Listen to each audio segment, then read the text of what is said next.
ஹரி ஓம். அனைவருக்கும் நமஸ்காரம். இப்ப நம்ம மனம் என்ற வகுப்பு பார்த்து கொண்டிருக்கிறோம். இப்ப இந்த மனம் அப்படிங்கிற வகுப்புல இதுவரை 14 மணி நேரம் பார்த்திருக்கிறோம். இப்ப இந்த 14 மணி நேரத்தையும் நீங்க கேட்டு நல்லா புரிஞ்சிருந்தீங்க அப்படின்னா, நீங்க அந்த உயர் பரிமாண அறிவு நிலையில உயர முடியும் என்பதுதான் உண்மை. ஆனா 10 நிமிஷம் கூட கேட்க முடியாத மனிதர்கள் தான் இன்றைக்கு நெறைய இருக்கிறாங்க. அப்போ இந்த விஷயம் எப்படி யாருக்கு கிடைக்கும் அப்படின்னு பார்த்தீங்கன்னா, தன்னை தான் உணர வேண்டும் என்று நினைக்கின்ற உண்மையான உத்தம சாதகர்களுக்கு தான் இது கிடைக்கும். ஏன்னா, இப்ப இது மாரி அத்தியாத்ம ஞானங்கள், ஆத்ம ஞான பாடங்கள் இது எல்லாமே நம்மை நமக்கு காட்டிக் கொடுக்கின்ற மிகப்பெரிய உயர் பரிமாண அறிவின் வெளிப்பாடு. அப்ப இங்க மனசு அப்படிங்கிற ஒரு விஷயத்துல 14 மணி நேரம் நம்ம இதுவரைக்கும் பேசியிருந்தோம். 10 நிமிஷம் கூட கேட்க பொறுமை இல்லாத மனிதர்கள் மத்தியில, இந்த 14 மணி நேரம் கேட்டு பயனடைந்தவர்கள் ஒரு சிலர் இருக்கலாம். அவர்கள் இன்றைக்கு கேட்கின்ற இந்த 15வது பாடத்தோட ஒரு நல்ல தெளிவுக்கு வர முடியும். ஏன்னா, இன்றையோட வகுப்ப நம்ம நிறைவு செய்றோம். இந்த மனம் அப்படிங்கிற ஒரு விஷயம் இன்று முதல் முடிந்து விடுகிறது, நிறைவாகி விடுகிறது என்று பார்க்கிறோம். அப்ப நம்ம இதுவரைக்கும் இந்த மனசு அப்படிங்கிற பாடத்துல என்ன பார்த்தோம் அப்படின்னு கவனிச்சீங்கன்னா, நம்முடைய எதார்த்த வாழ்க்கை முறையோட ஒப்பிட்டு எப்படி சொல்றோம்? விழிப்பு நிலை, கனவு நிலை, ஆழ் உறக்க நிலை, இதற்கும் அப்பாற்பட்ட துரிய நிலை. இந்த துரிய நிலையில நம்ம சாட்சியா மாறுறோம். அதாவது துரியம் வரைக்கும் நம்ம சாட்சி அறிவு. ஆனா, அதுவே போதுமா அப்படின்னு கேட்டா இல்லை. அதற்கு அப்பாற்பட்ட துரியாதீதம் என்ற ஒரு நிலை இருப்பதாக நாம புரிஞ்சுக்கிட்டோம்.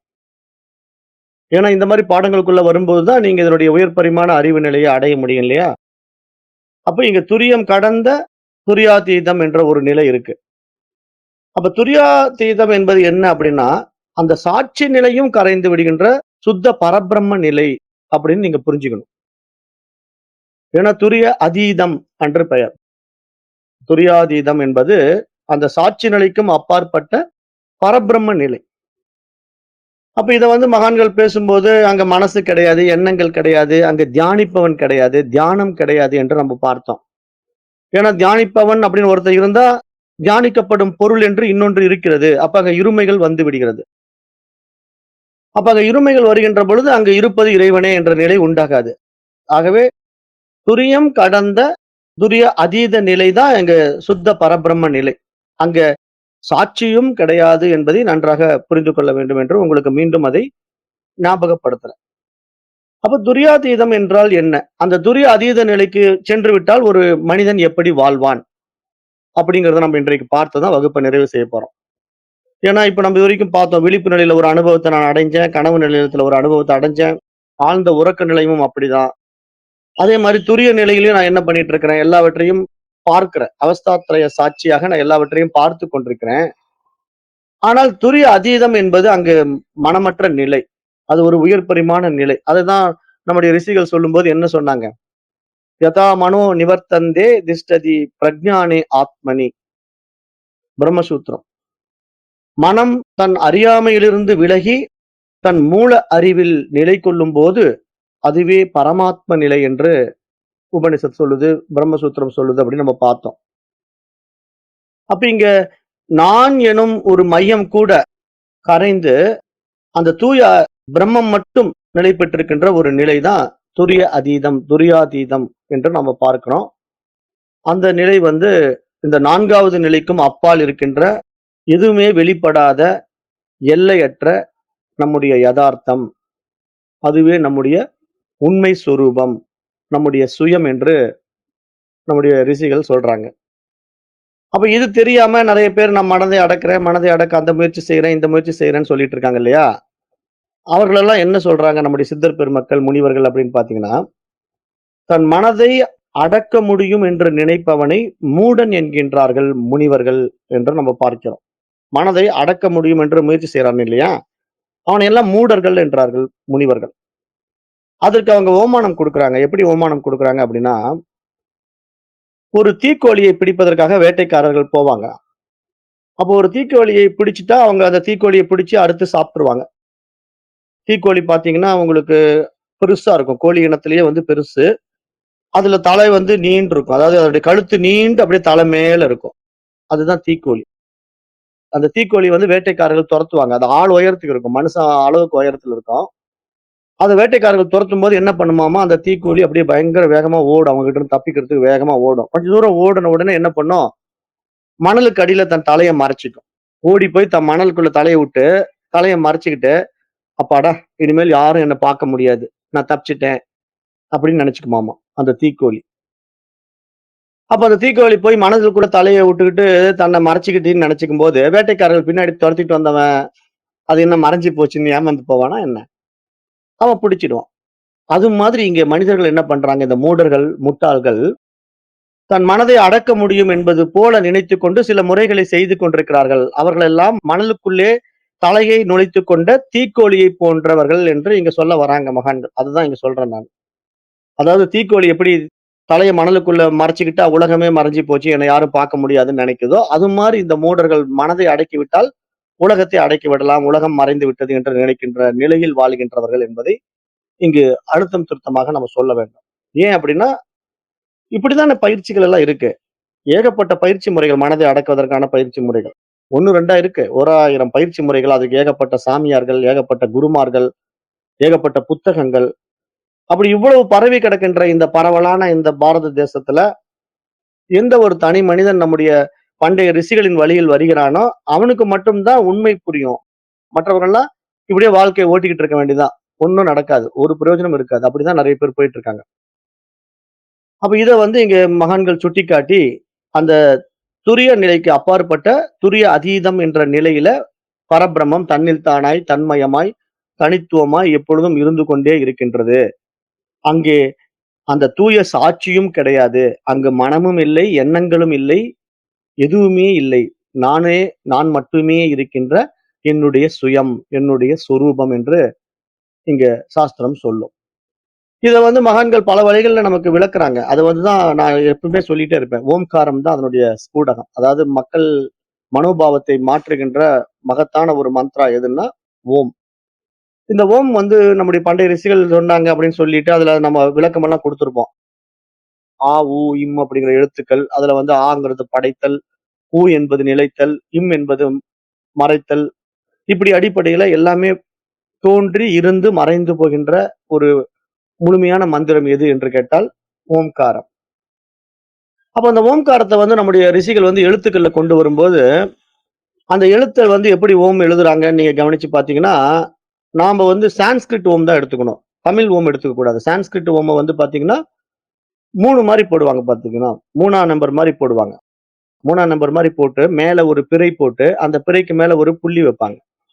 இப்ப அந்த புள்ளி தான் வந்து பிந்து. ஏன்னா, இங்க அந்த பிந்துவ காட்டிக் குடுப்பாங்க. பிந்துவ காட்டிக் குடுத்து, அங்க அதுக்கு கீழ வந்து 3 வளைவுகள் இருக்கும். 3 வளைவுனா எப்படின்னா, கோடு தான்.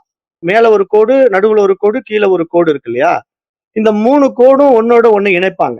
அப்படிதான் நீங்க இந்த 3ஆம் நம்பர பார்க்கணும். இந்த 3 கோடையும் ஒண்ணு இணைச்சுட்டாங்கன்னா, இந்த 3 என்னங்க அப்படின்னு பார்த்தீங்கன்னா, இங்க மேல் கோடு, நடுக்கோடு, கீழ்க்கோடு அப்படின்னு எல்லாம் இருக்கு இல்லையா? அதுல கீழ்க்கோடு வந்து பார்த்திருக்கீங்கன்னா, விழித்திருக்கின்ற நிலை. நம்முடைய ஜாக்கிரத் அவஸ்தான்னு பேரு. அந்த ஓம்காரத்துல நம்முடைய 3 கோடுகள்ல கீழ இருக்கிற வளைவுக்கு பேர் வந்து ஜாக்கிரத். நடுவுல இருக்கிறது வந்து ஸ்வப்னா. மேல இருக்கிறது வந்து சுசுப்தி. அப்போ சான்ஸ்கிரிட்ல வந்து ஜாக்கிரத், சொப்னா, சுசுப்தி அப்படின்னு சொல்லும்போது நீங்க எப்படி புரிஞ்சுக்கணும்? ஜாக்கிரத் அப்படின்னா விழித்திருக்கின்ற நிலை. சொப்னா என்றால் கனவு நிலை. சுசுப்தி என்றால் ஆழ்ந்த உறக்க நிலை. அப்ப இந்த மாரி இருக்கின்ற இந்த ஓம்கார எழுத்துல, அந்த பிறை வடிவம் ஒண்ணு போடப்பட்டிருக்கு பாருங்க. அந்த பிறை வடிவம் வந்து மாயையை குறிக்கும். ஏன்னா இந்த மாயை தான் மறைக்குது. நம்மள வந்து ஆத்மாவை அறிவதற்கு தடையாக இருப்பதே இந்த மாயை தான். அந்த மாயை வேற ஒண்ணும் இல்ல. அந்த மாயை தான் நம்முடைய மனசு. அப்ப இதை உணருவதற்கு நாம என்ன பண்ணணும்? அந்த தூய அறிவு வழியாக நம்ம மாறும்போது, அது நம்மை உயர் பரிமாண அறிவு நிலைக்கு உயர்த்துற அந்த புள்ளி இருக்கு பாருங்க, அந்த பிந்து. அந்த பிந்து தான் நமக்கு வந்து அந்த காட்டிக் கொடுக்கிற நிலை. அந்த பிந்து அப்படிங்கிறது நம்ம எப்படி பார்க்கிறோம்? நாதம் என்பதை ஓம்கார ஒலியாகவும், பிந்து என்பதை அறிவாகவும் பார்க்கிறோம் அப்படிங்கிறத மறந்துறக்கூடாது. ஏன்னா இங்க நாத பிந்து கலாதி நமோ நமகான்னு அருணகிரிநாதர் பாடல் நான் சொல்லி அதுக்கு விளக்கம் கொடுக்கிற ஓம்காரத்துல, ஓம் என்ற நாதத்துல அந்த புள்ளி இருக்க மேல, அந்த பிறை வடிவத்துக்கு மேல இருக்கிற புள்ளி, அதிலிருந்து நீங்க பார்த்தால், அந்த துரிய நிலையிலிருந்து நீங்கள் பார்த்தால், இந்த 3 நிலைகளுக்கும் உண்டான அவஸ்தாத்ரய சாட்சியாக நானே இருக்கின்றேன் என்பது புரியும் என்பதை மிகப்பெரிய ஒரு புரிதலாக இங்கு நம்முடைய பண்டைய ரிஷிகள் ஓம்காரத்தை முன்னிறுத்தி நமக்கு சொல்லிக் குடுக்குறாங்க. அத நீங்க இங்க நல்லா புரிஞ்சுக்கணும். ஏன் இதெல்லாம் சொல்றேன் அப்படின்னா, துரிய நிலையே ஓம்கார நிலை தான். ஏன்னா துரியம் அப்படின்னு வந்துட்டா ஓம். ஏன்னா நீங்க சக்கரங்கள் எல்லாம் பார்த்திருப்பீங்க. நீங்க நெறைய பேர் பல பாதைகள்ல பயணம் பண்ணி தான் இங்க வந்திருப்பீங்க. அப்ப உங்களுக்கு வந்து சக்கரங்கள்ல குண்டலினி சக்கரத்த தூண்டும்போது எப்படி மூலாதாரம், சுவாதிஷ்டானம், மணிப்பூரகம் அப்படின்ட்டு வரும்போது, அதுக்கு ஒவ்வொரு அக்ஷரமும், ஒவ்வொரு மந்திரமும் இருக்கு இல்லையா? லம், வம், ரம்யம், ஹம், ஓம் அப்படின்னு நம்ம மந்திரங்கள் எல்லாம் சொல்லுவோம். அப்ப அந்த மாதிரி மந்திரங்கள் அடிப்படையில ஓம்காரமா துரிய நிலையில நம்ம நின்னு நம்ம பார்த்தோம் அப்படின்னா, 3 நிலைகளுக்கும் அவஸ்தாத்ரய சாட்சியாக நான் இருக்கிறேன் என்ற நிலை நமக்கு புரியும். ஆனால் அந்த நிலையில நின்னு பார்ப்பவன் தான் அந்த துரிய நிலையையும் கடந்து துரிய அதீத நிலையை அடைகின்றான் என்று இங்க நம்முடைய சனாதன தர்ம ரிஷிகள் சாஸ்திரத்தின் வாயிலாக நமக்கு அறிவுறுத்துகிறார்கள் என்று நம்ம பார்க்கிறோம். அப்ப இந்த நிலையில நீங்க அந்த துரிய அதீத நிலை எப்படி இருக்கு? அதுதான் எல்லையற்ற வெளி. அதாவது அங்க வந்து ஒரு மௌனம் இருக்கு. துரிய அதீதம் என்பது ஓம்காரத்துக்கும் அப்பாற்பட்ட ஒரு நிலை அது. அப்ப அங்க வந்து எல்லாம் கடந்த நிலை. அது இந்த 4வது நிலைக்கும் அப்பால் இருக்கிறது. எந்த 4வது நிலை? விழிப்பு நிலை, கனவு நிலை, ஆழ் உறக்க நிலை, துரிய நிலை. இந்த 4 நிலைகளுக்கும் அப்பால் இருக்கின்ற துரிய அதீதம் என்கின்றது மௌனம், நம்முடைய சுயம், முழுமை, பூரணம் என்று இங்க நம்முடைய மகான்கள் அதை சொல்றாங்க. அதுதான் நம்முடைய இறுதி நிலை, மனமற்ற நிலை. ஆனால் இன்னும் அதை ஆராய்ந்து பார்த்தீங்கன்னா, அது ஒரு நிலையே இல்ல. அந்த ஒரு நிலை என்று சொல்ல முடியாது. உங்களுக்கு புரிதலுக்காக நம்ம அதை ஒரு நிலை அப்படி இப்படின்னு சொல்லி வார்த்தைகளால விளக்கம் கொடுக்க முடியுமே தவிர, இந்த 3 நிலைகள் கூட வெளிப்பட முடியாத, துரிய நிலையாகிய 4வது நிலை கூட வெளிப்பட முடியாத தன்னுடைய இருப்பு என்று இங்க புரிந்து கொள்ள வேண்டும் என்று நம்ம சொல்ல வரோம். அப்ப நம்ம இன்றைக்கு என்ன பண்ண போறோம் அப்படின்னு பார்த்தீங்கன்னா, இப்ப நம்ம இந்த 14 வகுப்புகள்ல ஒரு வகையில எல்லாம் தெரிஞ்சுக்கிட்டோம். துரியம் வரைக்கும் வந்துட்டோம். இப்ப துரிய அதீதத்துல மனிதன் செயல்பட முடியுமா? கேள்வி வருது இல்லையா? ஏன்னா நமக்கு வந்து துரிய அதீதம் என்பது பிரம்மம். அப்ப பிரம்மம் இயங்காது. சிவம் இயங்குவதில்லை. சக்தி மட்டும் தான் இயங்குது. ஆனால் இங்க நான் அந்த துரிய அதீத நிலையை அட்டைன் பண்ண முடியுமா? ஏன்னா நெறைய பேருடைய கேள்வி இதுதான். இப்போ இந்த மாரி அத்தியாத்ம ஞானத்துக்குள்ளயும், ஆன்மீகத்துக்குள்ளயும் வர்றவங்க, எவ்வளவோ முயற்சிகள் எடுத்து குண்டலினி பண்றேன், அத பண்றேன், ஏதேதோ பண்ணுவாங்க. அதுக்கு நெறைய வித்தைகள் எல்லாம் இருக்கு. கத்துக் குடுக்குற மகான்கள் இருக்காங்க, குருமார்கள் இருக்காங்க. எல்லாம் பண்ணுவாங்க. ஆனா துரியத்தோட நின்னுடுவாங்க. துரிய நிலையிலேயே இருந்துட்டு இருப்பாங்க. துரிய அதீத நிலை என்பது ஒரு அனுபவத்த குடுக்கக்கூடிய நிலையா? அப்படின்னா இல்லை என்று சொல்லும்போது, அங்க எந்த அனுபவமே இல்லையே! அப்ப நான் எப்படிங்க அதுல செயல்பட முடியும்? அப்ப நான் வந்து அந்த துரிய அதீத நிலைக்கு போயிட்டா நான் இயங்கவே முடியாதோ? அப்படிங்கிற மாரி நெறைய பேரு கன்ஃப்யூஷன்ல இருக்கீங்க இல்லையா? அது எப்படிங்கிறத நம்ம இன்னைக்கு பார்க்கிறோம். அதுக்கு தான் நான் நெறைய விஷயங்கள்ல உங்களுக்கு ஏற்கனவே கொஞ்சம் விரிவாவே விளக்கம் குடுத்திருக்கிறேன். அதாவது அதுக்கு பேரு வந்து செயலில் செயலற்ற தன்மை. செயல் நிகழும். ஆனா செய்பவன் அங்க இருக்க மாட்டான். அதுதான் இங்க பியூட்டி. அதுதான் இங்க துரிய அதீதத்துல மனிதன் செயல்படுகின்ற ஒரு ரகசியம். அங்க வந்து நான் செய்கின்றேன் என்பது இல்லை. செயல் தானாக நிகழ்கிறது. அது எப்படிங்க? பகவத்கீதை சொல்லுது. அது வந்து விளக்கம் வந்து பகவத்கீதை சொல்லுதுன்னு நான் கடந்த முறை சொன்னேன். அந்த பாடல் வந்து 4வது அத்தியாயத்துல 18வது ஸ்லோகமா இருக்கு. பகவத்கீதையில. அத பார்க்கலாம். அது என்ன சொல்லுது அப்படின்னா, கர்மண்ய கர்மய பஷ்யேத் அகர்மாணி ச கர்மயः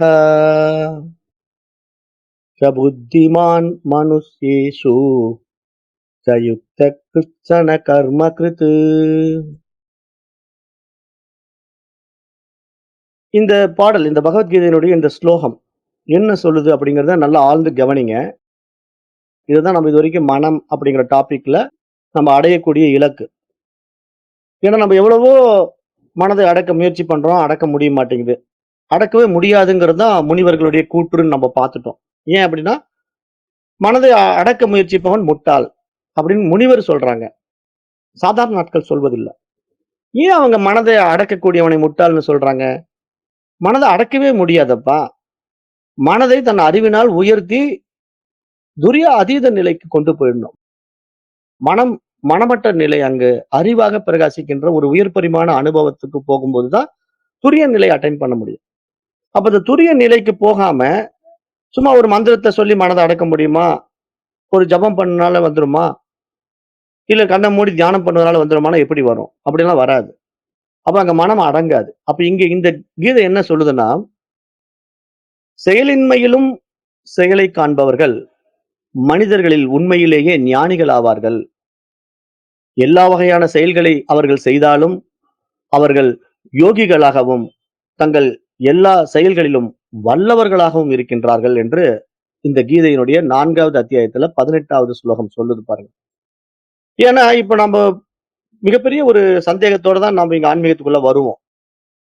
எப்படி வருவோம் அப்படின்னா, இப்ப நம்ப மனமற்ற நிலைய அடைஞ்சா தான் இறைவன் அடைய முடியும்னு சொல்றாங்க. நான் என்னமோ பண்ணி பார்த்தேன். நான் சரியில சேவைகள் பண்ணி பார்த்தேன். கிரியையில பூஜைகள் பண்ணி பார்த்தேன். யோகத்துல தியானம் பண்ணி பார்த்தேன். ஆனா ஞானத்துல இது மாதிரி அத்தியாத்ம கல்வியையும் கற்று பார்த்தேன். ஆனாலும் அந்த நிலைக்கு நான் உயரும்போது எனக்கு கடைசியில பிரம்மம் அப்படி இப்படின்னு சிவம் என்று சொல்லும்போது நான் இல்லாமல் போய் விடுவேனோ, நான் இயங்காமல் போய் விடுவேனோ என்ற ஐயம் நெறைய பேருக்கு இருந்துகிட்டு இருந்தது இல்லையா? ஆனால் இங்க ரிஷிகள் என்ன சொல்றாங்கன்னா, அந்த சிவம் என்ற தன்மையில உண்மையிலே இயக்கம் இல்லதாம்பா. ஆனாலும் நீ இந்த உடலையும், மனதையும் கொண்டு இந்த உலகத்தில் நீ அந்த நிலையை அடைந்து விட்டால் என்றாலும் கூட, அது உன்னுடைய உடல், மனம் கடந்த அனுபவம் கிடையாது. நீ அந்த உடலுக்கும், மனதுக்கும் அப்பால் வெளியே இருந்து நீ இத சாட்சியா பார்த்துக் கொண்டிருக்கிற துரிய நிலைகளையும் கடந்த, துரிய அதீத நிலையில இங்க ஞானிகள் இயங்குவார்கள். மகான்கள், யோகிகள் இயங்குவார்கள். ஆனால் அந்த செயலின்மையிலும் அவர்கள் செயலையும் காண்பார்கள். செயலிலும் செயலின்மையை காண்பார்கள். ஏன்னா இது 2மே ஒருத்தர் அமைதியா உட்கார்ந்திருந்தாலும், அங்க ஒரு தியானம் நடக்கிறதா? நான் ஏதோ ஒண்ணு செஞ்சுகிட்டு இருக்கிறேனா? அப்படின்னா அங்க ஒரு செயல் இல்லைன்னு நம்ம நினைக்கிறோம். ஆனா அங்க செயல் இல்லாம இல்ல. அங்கேயும் செயல் இருக்கு. நான் இதை செய்கின்றேன் என்ற ஒரு செயல் இருக்கு. அதே மாதிரி நடைமுறையில நம்ம சராசரியா வாழ்ந்து கொண்டிருந்தாலும் அதுவும் ஒரு செயல் தான். அங்கேயும் செயல் இருந்து கொண்டு தான் இருக்கு. ஞானிகள் இப்ப நடக்குறாங்க, பேசுறாங்க அப்படின்னா, அது செயல் இல்லைன்னு சொல்ல முடியுமா? அவங்க அப்படியே நிஷ்டைக்கே போயிடுறது கிடையாது. அவங்க இயக்கத்துல இருக்கிறாங்க, பேசுவாங்க. அப்ப செயலில் செயலற்ற தன்மை. அப்ப அந்த நிலையில யோகிகள் இருந்து வல்லவர்களாக வாழ்கிறார்கள். அவர்கள் பல நற்காரியங்களையும் இந்த செயல்களாக செய்கிறார்கள் என்று நம்ம பார்க்கும்போது, அப்ப அந்த செயலற்ற நிலையில் எப்படிங்க செயல் அப்படின்னா, அந்த நிலைக்கு பேரு கீதை கர்ம யோகம் என்று சொல்லுது. நம்ம ஏற்கனவே அத பத்தி விரிவா பேசியிருக்கோம். அதாவது நிறைய பேர் தெரியாம உடல் ரீதியாக செயல்களை கைவிடுவார்கள். ஆனால் அவர்களுடைய மனம் புலன்கள் வசப்பட்டு பல பொருள்களை பற்றிக் கொண்டே இருக்கும். தொடர்ந்து சிந்தித்துக் கொண்டே இருக்கும். அதை அவர்களால் விட முடியாது என்று நம்ம சொன்னோம். ஏன்னா நம்ம ஆரம்பத்துல இந்த மாரி பேசும்போது எல்லாம் தெரிஞ்சுக்கிட்டு, ஐயோ! நம்ம அப்ப போய் தவம் பண்ணணும். நம்ம தியானம் பண்ணணும். அதுதான் உண்மையான துரிய அதீத நிலை. அங்க சிவம் அசையாது. அப்படின்னு சொல்லி ஒரு குகைக்குள்ள போயி, அப்படியே அமைதியா உட்கார்ந்துட்டா, நம்ம அட்டெண்ட் பண்ணிட்டோமான்னா எப்படி முடியும்? அங்க மனசு நிக்காது இல்லையா? புலன்கள் நிக்காது இல்லையா? ஏன்னா மனம் இயங்கிடும். எதையாவது சிந்திக்கும். புலனுக்கும் கொஞ்ச நேரத்துல என்ன பண்ணும்? தேவைகள் நிமித்தம் பசி உணர்வு வரும். அப்ப உடனே பசிக்கணும். அப்ப வாய் அந்த உணவ எடுத்து சுவைக்க ஆரம்பிக்கும். கண் அந்த உணவை பார்க்கும். அப்ப இங்க எல்லாமே ஏதேனும் ஒன்றை மனமும், புலன்களும் பற்றிக்கொண்டு தொடர்ந்து அந்த செயலில் சிக்கிக் கொண்டு தான் இருக்கும். அந்த நிலையை புரிந்து கொண்ட ஞானிகள் தான் என்ன பண்றாங்கன்னா, செயலில் செயலின்மையை செய்கிறார்கள். அவர்கள் கர்ம யோகிகள். அததான் நம்ம இங்க புரிஞ்சுக்கணும். செயலில் செயலற்ற தன்மை எப்படின்னு நினைச்சுக்கிறாங்கன்னா, தவறா புரிந்து கொள்கிறார்கள். அதனால நான் செயல் செய்யாம சும்மா இருந்தா அப்படியே யோகி ஆயிடலாம், ஞானி ஆயிடலாம். எந்த கர்ம காரியமும் நம்ம செய்ய வேண்டாம் அப்படின்னு நினைச்சுக்கிறாங்க. கர்ம காரியங்கள்ல எத விடுறாங்க? பூஜைகள், புனஸ்காரங்கள், ஜபதபங்கள், வேள்விகள் எல்லாம் வேணா விட்டுருவாங்க. ஆனா சாப்பிடுறது, தூங்குறது, நடக்கிறத விட முடியுமான்னா எப்படி விட முடியும்? அப்போ அதுவும் செயல் தானே. செயல் அப்படின்னா பூஜை பண்றது மட்டும் தான் செயலா? ஜெபம் செய்யறது மட்டும் தான் செயலான்னா, நடக்கிறதும் செயல் தான், சாப்பிடுறதும் செயல் தான். அப்ப செயலை விடவே முடியாது. அப்ப இங்க கர்மத்தை விடவே முடியாது. ஏனென்றால் உடலும், மனமும் இருக்கின்ற வரையிலும் அதை விடவே முடியாது. அப்ப அதனால தான் பகவான் ஸ்ரீகிருஷ்ணன் சொல்றார். போரில் ஈடுபடும்போது தனது கடமையிலிருந்து விலகுவதாக அர்ஜுனன் கூறியபோது, அர்ஜுனன் என்ன சொல்றான்? போர் தொடிக்க போய் நிக்கிறான். அங்க பார்த்த உடனே என் பெரியப்பா, சித்தப்பா, மாமா, மச்சான் இவங்களோட நான் போய் சண்டை போடுறதா? இது ஒரு பாவம் அல்லவா கிருஷ்ணா? அவர்களை அழித்து நான் இந்த ராஜ்யத்தை அடைவதில என்ன எனக்கு நன்மை இருக்கிறது? என்று அவன் கேட்கும்போது, அந்த விஷயத்தை பகவான் ஸ்ரீகிருஷ்ணன் என்ன சொல்றாரு? இங்க நீ எங்க செய்ற? அவங்கெல்லாம் அவங்க ஏற்கனவே அழிக்கப்பட்டு விட்டார்கள். நீ எங்க புதுசா போய் அழிக்கிற? இங்கே நிகழ்வு அப்படி ஒன்று இல்லவே இல்ல. ஆகவே உன்னுடைய கடமையை மட்டும் நீ செய். நீ பலனை பற்றி கவலைப்படக்கூடாது என்று பகவான் ஸ்ரீகிருஷ்ணன் விளக்கம் கொடுப்பது தானே பகவத்கீதை. அப்ப அந்த நிலையில இங்க நான் செய்கின்றேன் அப்படிங்கிற ஒரு ஈகோ வந்ததுனால தான் அர்ஜுனன் என்ன பண்ணிட்டான்? நான் கொல்லுகின்றேன்னு நினைக்கிறான். நான் அதை செய்கின்றேன்னு நினைக்கிறான். என்னமோ இவன் தான் பெரிய ஆற்றல் படைத்தவன், வைபவம் படைத்தவன். இவன் அவர்களை அழித்து விடுவான் என்பது போல ஒரு மமதையில பேசுறான். ஆனா பகவான் ஸ்ரீகிருஷ்ணன் என்ன சொல்றான்? நீ எங்கப்பா செய்ற? நீ எங்கப்பா அழிக்கிற? அதெல்லாம் ஏற்கனவே நிகழ்வுல இருக்கிறதுனால நீ ஒரு கருவி மட்டும் தானே. அவர்கள் அழிக்கப்பட வேண்டும். ஆனால் அந்த அழிவுக்கு ஒரு கருவி நீ. இந்த உடலும், மனசும் நீ ஒரு கருவி. அவ்வளவுதான். அது நிகழ்வில் ஏற்கனவே தீர்மானிக்கப்பட்ட விஷயம். அது மாரி இங்க நம்முடைய வாழ்க்கையில எல்லாமே ஏற்கனவே தீர்மானிக்கப்பட்ட விஷயம். அதற்கு பல கருவிகள் தேவைப்படுது இல்லையா? அவர்கள் தான் பல ரூபங்கள்ல வந்து நம்ம இடத்துல உறவாடுவார்கள், விளையாடுவார்கள். அப்ப இங்க கர்ம யோகிகள் மற்றொரு வகையான செயலின்மையை வைத்திருக்கிறார்கள். அவர்கள் தங்கள் சமூக கடமைகளை, பலன்களை பற்று இல்லாமல் நிறைவேற்றுகின்றார்கள். தங்கள் செயல்களின் பலன்களை அந்த தூய அறிவினிடத்திலே அர்ப்பணிக்கிறார்கள். அவர்கள் எல்லா வகையான செயல்களில் ஈடுபட்டிருந்தாலும் அவர்கள் கர்ம வினைகளில் சிக்கிக் கொள்வதில்லை. ஏனென்றால் அவர்களுக்கான தனிப்பட்ட ஆசைகள் இல்லை. அதுதான் இங்க பாயிண்ட் புரிஞ்சுக்கணும். தனக்குன்னு எந்த தேவையும் அவர்கள் வைத்துக் கொள்வதில்லை. அவர்கள் இந்த உலகத்துக்கான ஒரு ஊடகமாக, ஒரு கருவியாகவே இந்த உலகத்துக்கு உபகாரமாக வாழ்கின்றார்கள் என்றுதான் நீங்க பார்க்கணும். மகான்களை, ஞானிகளை அப்படித்தான் பார்க்கணும். அவர்கள் தான் செயலில் செயலற்ற தன்மையில் இருக்கின்றவர்கள். இது நம்முடைய பாரத தேசத்துல யாரெல்லாம் பார்க்கலாம்? மன்னர்களையே பார்க்கலாம். துருவன், பிரகலாதன், யுதிஷ்டிரர், பிருது மற்றும் அம்பரீஷ் போன்ற மகான்கள். இவங்க எல்லாம் நம்ம பாரத தேசத்தை ஆண்ட மன்னர்கள். ஆனால் இவர்கள் மன்னர்களாக ஆட்சியையே ஆண்டு கொண்டு இந்த உலகத்துக்கு எவ்வளவு அறிவுரைகளை வழங்கியிருக்கிறார்கள். மேலும் அப்படி ஆட்சியை ஆண்டு கொண்டு உலகத்தில் செயல் செய்து கொண்டிருக்கின்ற பொழுது கூட அந்த செயலில் செயலற்ற தன்மையில் எவ்வாறு இருந்திருக்கின்றார்கள் அப்படி நம்ம பார்த்தோம் என்றால் அதுதான் இந்த புரிதல், அந்த ஞானம், அந்த மனதிற்கான அப்டேஷன். அதுதான் இங்க ரொம்ப முக்கியம். அது நிறைய பேருக்கு தெரியறது இல்ல. அந்த மனதை அப்டேட் பண்ண தெரியாம மனதை அடக்கிறேன்னா என்னத்த அடக்க முடியும்? மனதை அடக்கவே முடியாது. ஆகவே இங்கே மனம் பொருளாசைகளில் சிக்கிக் கொள்ளாமல் எந்த ஒரு புற விஷயங்களிலும் மாட்டிக்கொள்ளாமல் அவர்களால் வாழ முடியும்னா அவர்கள் தான் யோகிகள், ஞானிகள். ஏன்னா அவர்களுக்கு தெரியும் இந்த உலகம் எப்படின்னா ஒரு வெள்ளை திரையில் வரையப்பட்ட ஓவியம் போல. ஒரு வெள்ளை திரை இருக்கு. அந்த வெள்ளை திரையில ஒன்றுமே இல்ல. ஆனா அதுல நான் விதவிதமான ஓவியங்கள வரையலாம். அதுல ஒரு பழம் வரையலாம், ஒரு நகை வரையலாம். நமக்கு விலை உயர்ந்த பொருட்கள், வைரங்கள், வைர வைடூரியங்கள், ரத்தினங்கள் கூட நம்ம அந்த வெள்ளை திரையில வரையலாம். ஆனால் அவ்வாறு வரையப்பட்ட ஒரு வரைபடத்தில் இருக்கின்ற அந்த விஷயங்கள் ஒரு மதிப்பு வாய்ந்ததாக இருந்தாலும், உண்மையில் அவைகள் எல்லாம் அந்த திரை இருப்பதினால் இருப்பது போல, இங்கு எல்லாம் நான் இருப்பதினால் இருக்கிறது என்று ஒரு புரிதல் ஒருவனுக்கு வந்துவிட்டால், அது என்னுடைய இருப்பில் இருக்கின்ற விஷயங்கள் என்பதனால, அதில் விவகாரம் பண்ணுவதற்கு ஒன்றுமே இல்லை. விருப்பு வெறுப்பு காட்டுவதற்கான இருமைகள் இல்லை என்று இங்க புரிய வைப்பதுதான் இந்த விஷயம். இத ஒரு கண்ணாடியின் மூலமா உதாரணம் குடுக்கலாம். எப்படின்னா, இப்ப பல்வேறு பொருள்கள், பல்வேறு வகையான செயல்கள் அந்த கண்ணாடியில நடந்துகிட்டே இருக்கு. நீங்க கண்ணாடி ஒரு இடத்துல பெரிய கண்ணாடி மாட்டி வச்சுட்டீங்க. கோயில்கள்லாம் போறீங்க. கோயில்ல பார்த்தீங்கன்னா, பெரிய கிளாஸ் பதிச்சிருப்பாங்க சைடுலலாம் கண்ணாடி மாளிகை மாரி. அப்ப அந்த கண்ணாடி பார்த்தீங்கன்னா, நீங்க அந்த கண்ணாடிக்குள்ள எத்தனையோ பேர் நடந்து போயிட்டு இருப்பாங்க. நெறைய அங்க வச்சிருக்கிற இதெல்லாம் காட்டும். பொருள்கள் எல்லாம் காட்டும் அந்த கண்ணாடி. அப்புறம் நெறைய செயல்களையும் அந்த கண்ணாடி காட்டும். ஆனால், அப்படி வெளிய இருக்கிற பொருள்களாலயோ, செயல்களாலயோ அந்த கண்ணாடி பாதிக்கப்படுவதில்லை, கரைப்படுவதில்லை என்பது உங்களுக்கு புரியுதா இல்லையா? அந்த கண்ணாடியில அத்தனை நிகழ்வுகள் நடந்து கொண்டே இருக்கும். ஆனால் அந்த நிகழ்வுகள் கண்ணாடியை பாதிப்பது கிடையாது. அதனால் கண்ணாடி கரைப்படுவதும் கிடையாது. அது எப்பொழுதும் போல தூய்மையாக பளிங்கு போலவே இருந்து கொண்டிருக்கிறது. கண்ணாடி முன்னாடி போய் நீங்க கருப்பு துணிய காட்டுனீங்கன்னா, அந்த கண்ணாடி கருப்பா மாறும். ஆனால் அந்த கண்ணாடி கருமை அடைந்து விட்டதா? கருப்பாகி விட்டதான்னா எப்படி ஆகும்? அது எப்பொழுதும் தன்னில் தானாய், தன்மயமாய், தனித்துவமாய், சுயம் பிரகாசமாய் இருந்து கொண்டிருக்கிறது. இப்படி புரிஞ்சுக்கணும். புரிதலுக்காக இந்த உவமானம். அப்போ கண்ணாடி எந்த வகையிலும் கரைபடவில்லை. அது தெளிவாகவும், தூய்மையாகவும் உள்ளது. அதுபோல ஞானி தான் எங்கும் நிறைந்த சுயம் என்பதை அறிந்து கொண்டதினாலே, அவன் மீது ஏற்றி வைக்கப்பட்ட ஏராளமான விஷய சுகங்களும், எண்ணங்களும் அவனை பாதிப்பதில்லை. இதுதான் இங்க ஹைலைட்டட் பாயிண்ட். அந்த தூய அறிவு நிலைக்கு உயர்ந்து விட்ட மகான்களிடத்தில பல காரியங்கள் இருக்கும்.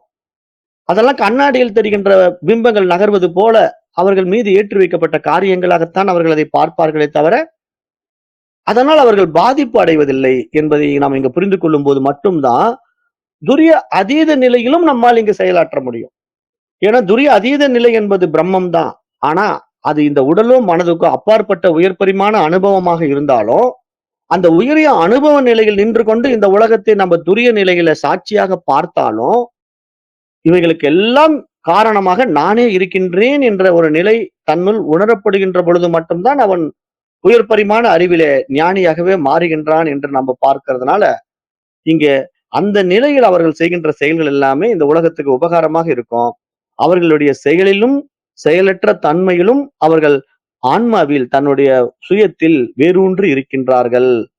அத்தகைய உண்மை ஞானிகளுக்கு, மகான்களுக்கு செயல் என்பது செயல் அல்ல என்று நீங்கள் இதை புரிந்து கொள்ள வேண்டும் என்பதுதான் இந்த பகவத்கீதையின் ஆழமான உட்பொருள் என்று நான் இங்கே உங்களுக்கு புரிய வைக்க விரும்புறேன். அப்ப நம்மிடத்துல இருக்கின்ற அந்த சுயம் பிரகாச அறிவு நிலையில அங்க மனம் கிடையாது. அது முழுமையாக விழித்துக் கொண்ட விழிப்புணர்வு. அந்த அறிவுதான் எல்லாவற்றுக்கும் ஆதாரமாக இருக்கிறது என்று நீங்கள் புரிந்து கொண்டு விட்டால், உங்களிடத்திலே இந்த பிரபஞ்சமும் ஒன்றாகிவிட்ட ஒரு பாவனை உண்டாகிவிடும். ஏனென்றால் மனதின் எல்லை இல்லாததால் மற்றவைகளும் தானாகத்தான் இருக்கின்றேன். பார்க்கின்ற அனைத்தும் தன்னுள் நிகழ்கின்ற ஒரு நாதம் போல இங்கு எல்லாம் நிகழ்ந்து கொண்டிருக்கிறது. இந்த விஷயம் எப்படின்னா, வெள்ளை திரையில் ஓடுகின்ற ஒரு திரைப்படம் போல அப்படி புரிஞ்சுக்கணும். ஒரு வெள்ளை படத்தில் ஓடுகின்ற திரைப்படம் போல இங்கு அந்த தூய அறிவின் ஆத்மாவின் மீது இயங்கிக் கொண்டிருக்கின்ற இந்த மனம் என்ற ஊடகம் நிகழ்ச்சிகளை நிகழ்த்திக் கொண்டிருக்கிறது, நிகழ்வுகளை நிகழ்த்திக் கொண்டிருக்கிறது அப்படிங்கறத நம்ம இங்க புரிந்து கொண்டு விட்டால், இங்கு ஒன்றுமே கிடையாது. நாம எப்பவும் அந்த சித்தானந்த ரூபம், சிவஸ்வரூபம், சுயம் அப்படிங்கிற அந்த நிலையில நம்ம எப்பவும் இருக்கலாம். அப்ப இங்க நீங்க இந்த இடத்துல என்ன புரிஞ்சுக்கணும் இந்த பாடத்திட்டத்துல, இந்த 14 நாட்கள் நீங்க இதுவரைக்கும் கற்றுக்கொண்ட பாடத்திட்டத்துல அப்படின்னா, அந்த உயர் பரிமாண அறிவை அடைவதற்கு மனம் தூய்மையாக்கப்பட வேண்டும். அதற்கு மனம் சுத்தமான சிந்தனைகளை உருவாக்குவதற்கான விசார மார்க்கத்தை நீங்கள் கடைபிடிக்க வேண்டும். அந்த விசாரம் என்ன? உங்கள் மனதில் ஏற்றி வைக்கப்பட்ட ஏராளமான விஷய சுகங்களில் நீங்கள் எங்கே சிக்கிக் கொண்டிருக்கின்றீர்கள் என்பதை கண்டுபிடித்து அவைகளை களைய வேண்டும். அப்பொழுதுதான் உங்களுடைய மனமானது அறிவு பக்கம் திரும்பும். ஆனால் இந்த விசாரணத்தை மேற்கொள்கின்ற விசாரணை முறையை நீங்கள் அறியாமல் வேறு விவகாரங்களில் ஈடுபட்டுக் கொண்டு பல்வேறு தியானங்களையோ, யோகங்களையோ புரிந்து கொண்டிருப்பதினால் நீங்கள் சாதித்து விட முடியாது. அப்ப இங்க அறிவு பக்கம் மனம் திரும்ப வேண்டுமானால் அதற்கான அத்தியாத்ம ஞானத்தை மனதுக்கு கொடுக்கே ஆக வேண்டும். புத்திக்கு புரிய வைக்க வேண்டும். அப்ப அந்த சுத்த சிந்தனை இருக்கு இல்லையா? அவ்வாறு புரிந்து கொண்ட மனமானது தூய அறிவாக பிரகாசிக்கின்ற நிலையில அங்க ஒரு அகண்ட ஒளி அனுபவம் உண்டாகும். அந்த தூய அறிவு ஒளிதான் பிந்து. அப்ப அந்த அனுபவம் எந்த நிலையில எல்லாவற்றையும் அறியும் அறிவாக இருக்கு? துரிய நிலையில் இருந்து கொண்டு எல்லாவற்றையும் அறியும் அறிவாக இருந்து கொண்டு அனைத்துக்கும் சாட்சியாக இருந்து கொண்டிருக்கிறது. அப்ப அந்த அனைத்துக்கும் சாட்சியாக இருக்கின்ற நிலையிலே அங்கு அனுபவிப்பவன் கிடையாது. அது மனம் கரைந்த நிலை. அந்த இடத்துல மனமே இல்ல. அந்த அறிவு தான் இருக்கு. ஆனா அந்த அறிவு என்ன பண்ணுதுன்னா, எல்லாவற்றுக்கும் சாட்சி. சாட்சின்னா நீங்க அந்த இடத்துல எப்படி புரிஞ்சுக்கணும்? நான் பலமுறை விளக்கம் குடுத்திருக்கிறேன். ஒரு வெள்ளை திரை தான். அந்த வெள்ளை திரையின் மீது எல்லாமே ஓடும். ஆனா அந்த வெள்ளை திரை அதனால் பாதிக்காது. அப்படி புரிஞ்சுக்கணும். அது மாரி இங்க நான் இருக்கிறேன். நான் வெள்ளை திரை போன்று இருக்கிறேன். நானோ தூய அறிவு. என் மீது இந்த உலகம் ஏற்றி வைக்கப்பட்டிருக்கிறது. இந்த உலகத்தின் மீது ஏகப்பட்ட விவகாரங்கள் இருக்கத்தான் செய்கிறது. ஆனால் இவைகளால் பாதிக்கப்படாத நான் தன்னில் தானாய், தன்மயமாய், தனித்துவமாய் இருந்து கொண்டிருக்கின்றேன். அந்த நிலையில் மனம் கிடையாது. அது தூய அறிவு நிலை. அது துரிய நிலை என்று நீங்கள் உணர்வதுதான் பாடத்துக்குரிய இத்தனை அம்சங்கள். அப்ப அங்கிருந்து அந்த ஆழ்ந்த அறிவு தன்னை அனுபவிப்பது என்ற நிலையையும் கடந்த ஒரு நிலை இருக்குது இல்லையா? அதுதான் துரிய அதீதம். அப்ப அந்த நிலையில் வாழுகின்ற சித்தர்கள் எல்லாம் யாரு? வாழ்ந்தவர்கள் எல்லாம் யார்? திருமூலரே சொல்றார். அன்பே சிவம் என ஆரறிவானால் அன்பில் விளைந்தது ஆனந்த மூலம். அப்ப திருமூலர் வந்து துரிய அதீதத்திலே இருந்தபோது அவர் எழுதிய திருமந்திரம் தன் வழியாக எழுந்த பரசிவத்தின் சொற்கள் என்று நாம் இதை பார்க்கிறோம்.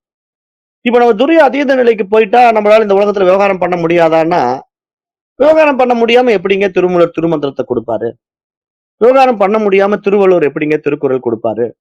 விவகாரம் பண்ண முடியாம மாணிக்கவாசக பெருமான் எப்படி வந்து திருவாசகத்தை கொடுப்பாரு? அப்ப இங்க மணிவாசகத்தினுடைய திருவாசகம், திருமூலருடைய திருமந்திரம், திருவள்ளுவருடைய திருக்குறள், இது மாதிரி எண்ணற்ற மகான்களினுடைய அத்தனை அற்புதமான பொக்கிஷங்களும் வெளிப்பாடுகளும் எங்கு நிகழ்ந்தது அப்படின்னு பாத்தீங்கன்னா, துரிய நிலையில் இருந்து துரிய அதீதத்துக்கு வரும்பொழுது மட்டும்தான் அதெல்லாம் அந்த பரசிவத்தின் சொற்கள் என்று நம்ம பார்க்க முடிகிறது. அந்த பரமனின் வெளிப்பாடு. அது வெளிப்படுவதற்கான ஊடகம் தான் இந்த உடலும் மனமும் அப்படிங்கிறத மகான்கள் உணர்ந்து விட்டார்கள். அவர்கள் ஞானிகள், அவர்கள் யோகிகள் என்று நாம் இங்க பார்க்கிறோம். அப்ப இததான் நம்ம இந்த இடத்துல புரிஞ்சுக்கணும். அப்ப இந்த அனுபவம் வந்து எப்படின்னா, நம்ம துரியம் அந்த இடம் அப்படி சொல்லும்போது, அங்க மனம் வந்து அமைதியாகிறது. அந்த சுத்த அறிவு நிலையை உணர்கிறது. நான் என்ற தன்னிலையில எல்லாவற்றையும் சாட்சியாக பார்க்கிறது. ஆனா, அந்த துரிய அதீத நிலையில அங்க செயலும் இல்ல, பேச்சும் இல்ல, அங்க எதுவுமே இயங்காது அப்படின்னு பார்த்தா, எதுவுமே இயங்காதுதான். ஆனா, அந்த பிரம்மம் என்ற ஒரு சக்தி வந்து பிரம்மத்திடமிருந்து பிரிக்க முடியாதது. அப்படிங்கிறத உணரணும். ஏன்னா, நம்ம நெறைய பேர் என்ன நெனச்சுக்கிறோம் அப்படின்னா, சிவம் ஆயிட்டா அங்க ஒன்றுமே இருக்காது அப்படின்னு நெனச்சா, அது சிவமா இருக்காது. அப்புறம் சவமாயிடும். நெறைய பேருக்கு அது புரிய மாட்டேங்குது. சிவமா ஆயிட்ட பிறகு நம்மளால எதுவுமே நடக்காது, எதுவும் நடக்க முடியாம போயிடும் அப்படின்னு சொல்றாங்க. அப்படியே ஒரு ஜடப்பொருள் மாரி, ஒரு கல்லு மாரி, மண்ணு மாரி உட்கார்ந்திருக்கும் அப்படின்னு சொன்னா, அப்ப அத சிவம்னு எப்படி சொல்லுவீங்க? அதுக்கு சமம்னு தான் பேரு. சவம் தான் அப்படி கிடக்கும். போட்டது போட்ட மாரி கிடக்கும். கல்லு போட்டது போட்ட மாரி கிடக்கும். மண்ணு போட்டது போட்ட மாரி கிடக்கும். அப்ப ஜடப்பொருள் தன்மையில போய் சிவத்த நம்ம சேர்த்த முடியுமா? அப்படி சேர்த்த முடியாது. அதனால இங்க நல்லா புரிஞ்சுக்கணும். இந்த இயக்கம் எல்லாம் தன்னுடைய அதிஷ்டானத்துல நிகழ்ந்து கொண்டிருக்கிற நிலை துரியாதீத நிலை. அங்க செயல், பேச்சு, உயிர் என்று எல்லாம் தானாக இயங்கிக் கொண்டிருக்கும். தனக்குள்ள இயங்கிக் கொண்டிருக்கும். அதை வெளிப்படுத்துவதற்கான ஒரு நிலை தான் இங்க துரியம் என்ற அடுத்த பரிமாணத்துக்குள்ள வந்து அதை வெளிப்படுத்தி சாட்சியா பாக்குது. ஆனா அந்த பார்க்கின்ற நிலைக்கும் கீழே வரும்போது மனமாக மாறுது. அந்த மனதுல 3 அவஸ்தைகள் நடக்குது. அது விழிப்பு நிலை, கனவு நிலை, ஆழ் உறக்க நிலை என்ற 3 நிகழ்வுகளும் அங்க நிகழ்கிறது. அப்ப அந்த நிலையிலே அவன் சிரிக்கும்போது அங்க பரமன் சிரிக்கின்றான். அவன் பேசும்போது அங்கு பரமன் பேசுகின்றான். அவன் நடக்கும்போது அங்கு பரமன் நடக்கின்றான். அதுதான் சிவோகம்.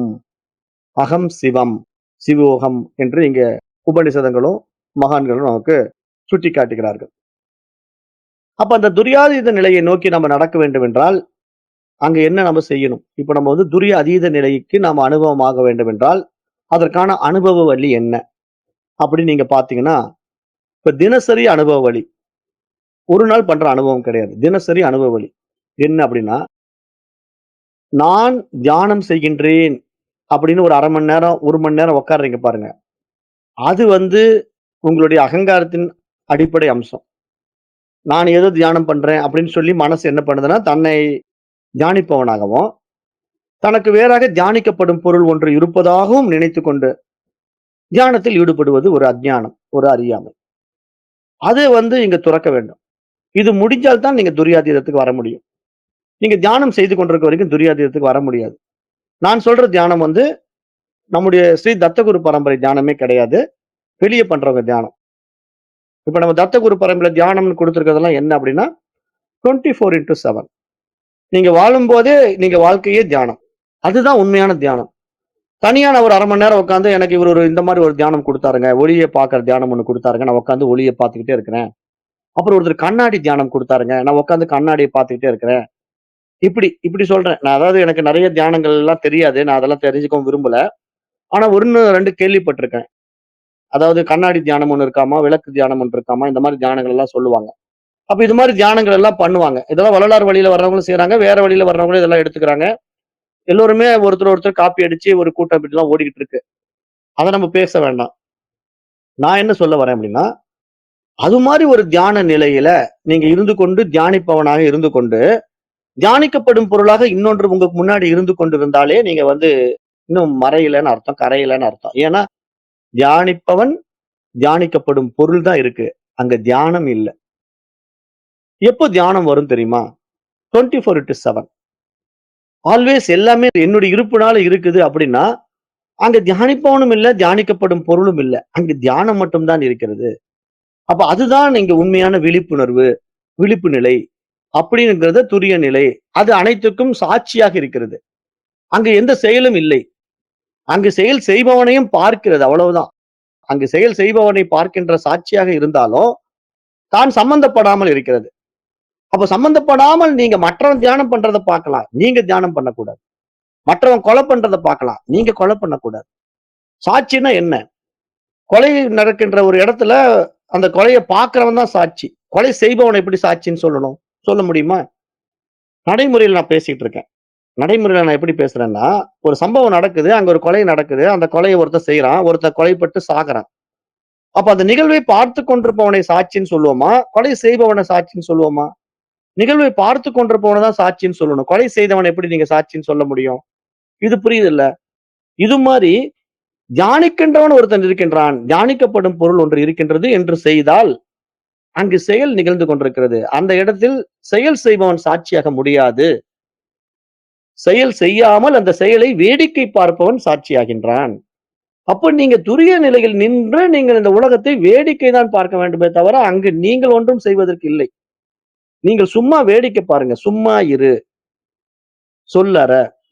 இததான் சொல்லுது சாஸ்திரம். சும்மா தேவையில்லாம விசேஷ சுகங்கள பேசாத. சொல்லற அப்படின்னு சொல்றது அதுதான் சொல்ல வருது. இதுதான் நம்ம புரிஞ்சுக்க வேண்டிய இந்த உண்மை நிலை. அப்ப சாட்சி இல்லா நிலைங்கிறது அடுத்தது துரிய அதீத நிலை. அந்த துரிய அதீதம் என்பது அனுபவத்தின் முடிவு அல்ல. அனுபவமற்ற அறிவின் தன் வெளிப்பாடு. அங்க வந்து துரிய அதீதம் அப்படிங்கிற ஒரு நிலை வந்து அனுபவமற்ற அறிவின் சுயம் அது. அங்கு பிரபஞ்சோபசமம் நடக்குது. நிஷ்பிரபஞ்ச சித்தம் அந்த இடத்துல உண்டாயிடுது. அங்கு பிரபஞ்சம் இல்லை. அப்போ அந்த பிரபஞ்சத்தில் உண்டாகி அதிலே நின்று அதிலேயே எல்லாம் கரைந்து விடுகின்ற நிலை. அது சாட்சி இல்லா சாட்சி. அவருக்கு வெளி உள் வேறுபாடுகள் கிடையாது. இப்ப நான் சொல்ற பாயிண்ட் வந்து யாருதுன்னா, துரிய அதீத நிலையை அட்டைன் பண்ண முனிவர்கள், சித்தர்கள், ரிஷிமார்கள் எல்லாம் இருக்காங்க இல்லையா? அவர்களை பற்றி சொல்றேன். அந்த ரிஷிகளுக்கு உள்ளும் வெளியும் கிடையாது. அவர்கள் எதையும் பார்க்கவில்லை. ஆனால் அனைத்தும் அவர்களுக்குள்ளே இருந்து வெளிப்பட்டுக் கொண்டிருக்கிறது.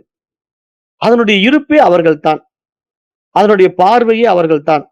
அப்படிங்கிற நிலையில் அவர்கள் இருப்பார்கள். இத வந்து அழகா ஒரு பாடல் இருக்குல்ல. வானாகி, மண்ணாகி, வழியாகி, ஒளியாகி, ஊனாகி, உயிராகி, உண்மையுமாய், இன்மையுமாய், கோனாகி யானென தன்றவரை கூத்தாட்டு வானாகி நின்றாரை என் சொல்லி வாழ்த்துவனே. இந்த பாடல் வந்து உங்களுக்கு எல்லாருக்கும் பெரும்பாலும் தெரிஞ்சிருக்கும். அப்ப இங்க இவ்வளவு பெரிய பாடல்ல இவ்வளவு பெரிய விளக்கத்த வந்து மகான்கள் சொல்றாங்க அப்படின்னா, இப்ப நம்மையே தான் அவங்க சொல்றாங்க. வானாகி நானே இருக்கிறேன், மண்ணாய் இருக்கிறேன், வழியாய் இருக்கிறேன், ஒளியாய் இருக்கிறேன், ஊனாய் இருக்கிறேன், உயிராய் இருக்கிறேன், உண்மையுமாய், இன்மையுமாய், கோனாகி யானெனதென்றவரை கூத்தாட்டு விப்பானே என்றார் சொல்றாரு. அப்ப வானாகி நின்றாயே என் சொல்லி வாழ்த்துவனேன்ட்டார். அப்ப இப்படி எல்லாமே வானாகி, வானாகின்னு அவர் சொல்ற அந்த பாயிண்ட்ட நீங்க நல்லா இங்க புரிஞ்சுக்கணும். ஃபர்ஸ்ட் வானாகின்னு ஆரம்பிக்கிறாரு. கடைசியா வானாகின்னு முடிக்கிறாரு. அந்த பாடல்ல ஆழ்ந்த பொருள நல்லா கவனிக்கணும். வானாகி, மண்ணாகி, வழியாகி, ஒளியாகி, உயிராகி, ஊனாகின்னு இப்படியே பாடிக்கிட்டு வர்றவரு, கடைசியா வானாகி நின்றாயை என் சொல்லி வாழ்த்துவனேன்னு முடிச்சுட்டாரு. அப்ப இப்படி ஒரு டுயாலிட்டில பாடுற மாரி தெரிஞ்சாலும், இருமைகள்ல ஏதோ இறைவனை புகழ்வது போல தெரிஞ்சாலும், தானே அந்த வெளி, தானே அந்த வானம், தானே அந்த விண் என்று சொல்கிறார். ஆகாயம் என்று சொல்கிறார். வெட்ட வெளி என்று சொல்கிறார் என்று நீங்க இங்க புரிஞ்சு கொள்ளணும். அப்ப உண்மையா உங்களுடைய யதார்த்தம் என்ன? உங்களுடைய சுயம் என்ன அப்படின்னா, ஏதோ ஒன்று அடைய போறேன் அப்படிங்கிறதெல்லாம் இன்றையோட ஏற கட்டிட்டு, இன்றையிலிருந்து நீங்க புரிந்து கொள்ள வேண்டியது என்னன்னா, நீங்க அந்த வானம், வெளி, வெட்ட வெளி, வானாகி நின்றிருக்கிறீர்கள் நீங்கள். அந்த வெளியாக இருக்கின்றீர்கள். அப்ப அந்த வெளிக்கு எங்கேயாவது அசைவு இருக்குமா? வெட்ட வெளி அப்படிங்கிறது எங்கு தொடங்குது, எங்கு முடியுது? எவ்வளவு படர்ந்து இருக்குது? அந்த வெளிக்கு வேறாக இன்னொரு இடம் இருக்க முடியுமா? அப்படி இடம் இருந்தால் தான் அந்த வெளி கொஞ்சம் நகர முடியும்.